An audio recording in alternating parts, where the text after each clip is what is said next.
आज मैं गोवा भारत जा रहा हूँ, जहाँ मैं पाकिस्तान का डेलीगेशन को क़यादत कर रहा हूँ to attend the Shanghai Cooperation Organisations Council of Foreign ministers.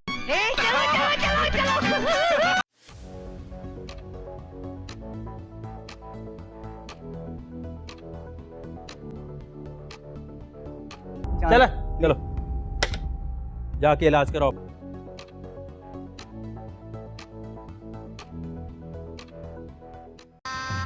गजब बेइज्जती है।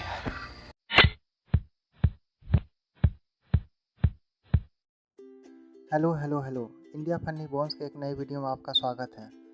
उम्मीद करता हूँ कि ये वीडियो आपको पसंद आएगी। यदि ये वीडियो आपको पसंद आती है तो लाइक, सब्सक्राइब और शेयर ज़रूर से ज़रूर करें। हम आपके लिए ऐसे ही वीडियो भविष्य में लाते रहेंगे। कृपया करके लाइक, सब्सक्राइब और शेयर ज़रूर करें। अब बात करते हैं इस वीडियो पर।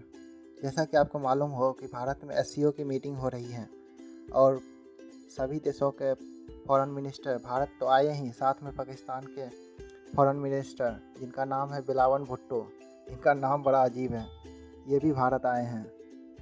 तो इन्होंने हमेशा की तरह भारत में आके कश्मीर का मुद्दा उठाया और वही हमेशा का रोना कि भारत जम्मू कश्मीर में फिर से धारा 370 लगाए।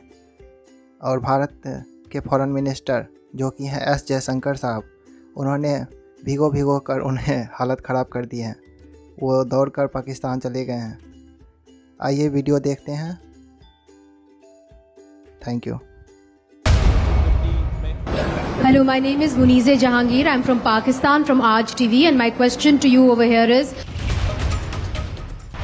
See, whether peace is destiny or not, I do not know. Terrorism cannot be destiny. You know, a country which does terrorism cannot talk about peace in the same breath. तो साथ माने आतंकवाद भी करें और शांति की भी बात करें, ये थोड़ी चलेगा। तो इसीलिए मैंने कहा कि उनकी क्रेडिबिलिटी आप देखें, वो तो कुछ भी कह सकते। पीटीआई रहनुमा फवाद चौधरी ने भारतीय वजीर खारजा जयशंकर को आईना दिखा दिया। ट्विटर पर भारतीय वजीर खारजा को आड़े हाथों लिया। लिखा, हिंदुस्तान के वजीर खारजा का बयान तौहीन आमेज है। पाकिस्तान ने दहशतगर्दी के खिलाफ जंग में अजीम कुर्बानियां दी हैं और उस देश का इतिहास, इस ये कोई नई बात नहीं। तो आज जो कहते हैं ना, द पुराना प्लेबुक जो है, वो पुराना प्लेबुक एक बार और चल रहा था। लोकेशन अलग था, गोवा था, प्लेबुक वही था, पुराना था। वाह क्या सीन है। नेशनल एग्रीमेंट्स का खिलाफ वर्जी है, इंटरनेशनल लॉ का खिलाफ वर्जी है और SCO के ऑब्जेक्टिव्स के खिलाफ है। जहाँ तक दहशतगर्दी है, हमने वो मिथ जो मुसलसल ख़ास तौर पे भारत में BJP का कोशिश रहा है या RSS का कोशिश रहा है कि दुनिया भर के सारे मुसलमान को दहशतगर्द करार दे। As a foreign minister of an SCO member state, Mr. Bhutto Zardari was treated accordingly. As a promoter, justifier, and I'm sorry to say spokesperson of a terrorism industry which is the mainstay of Pakistan, his positions were called out and they were countered. अगर वो मुसलमान भारत में रहते हैं तो उनको भी दहशतगर्द करार देते हैं और कोई पाकिस्तानी नज़र आता है तो उनको भी वो दहशतगर्द करार देते हैं।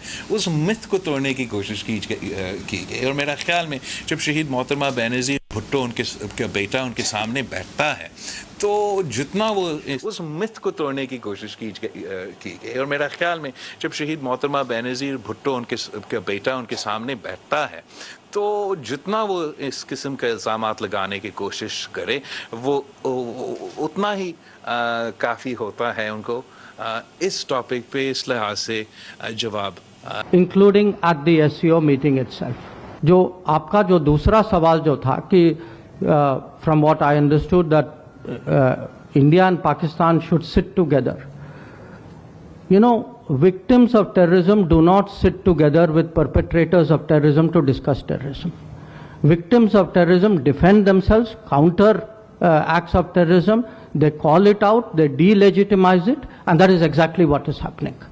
So to come here and preach these hypocritical words as though we are on the same boat, I mean, they are committing acts of terrorism.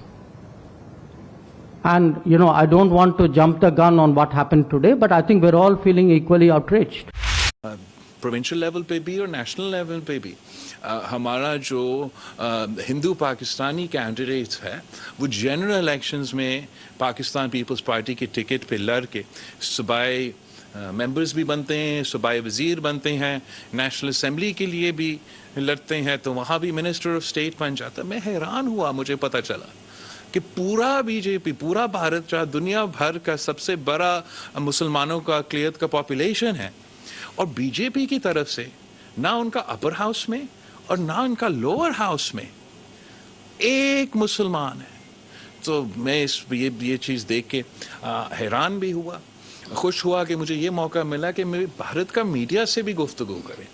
इसलिए अगर हम जो भी आपका ख्याल होगा आरएसएस के बारे में, हिंदुत्व के बारे में, बीजेपी के बारे में, आपने अपना कम्युनिकेशन भारत के अवाम के साथ रखना है।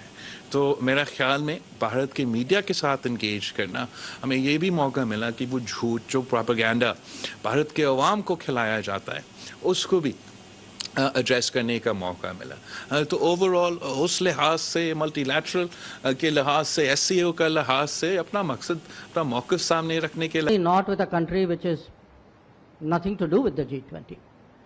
I mean, Jammu and Kashmir was, is, will always be a part of India. And the G20 meetings are held in all the Indian states and union territories, so it is completely natural that it is. लिहाज से बहुत ही कामयाब रहा। मैं जानता हूं कि काफ़ी ऐसे लोग थे जो उम्मीद रखे बैठे थे कि बायलैटरल रिलेशंस में कोई बेहतरी इससे आए, मगर ना हमारा जाना का मकसद ये था। पाकिस्तान का असूली मौक़िफ़ आज भी वही है कि जब तक भारत 5 अगस्त 2019 का यूनिलैटरल इलीगल एक्शंस कश्मीर में वो रिवर्स नहीं करते हैं, हम मीनिंगफुल डायलॉग में इंगेज नहीं कर सकते। और यही वजह था कि मैंने किसी मौके पे भी ना उनका वज़ीर ख़ारजा या वज़ीर आज़म से मुलाकात का दरख्वास्त किया था। I said उनका कोई G20 से लेना देना नहीं है। I will also say उनका कोई श्रीनगर से भी लेना देना नहीं है।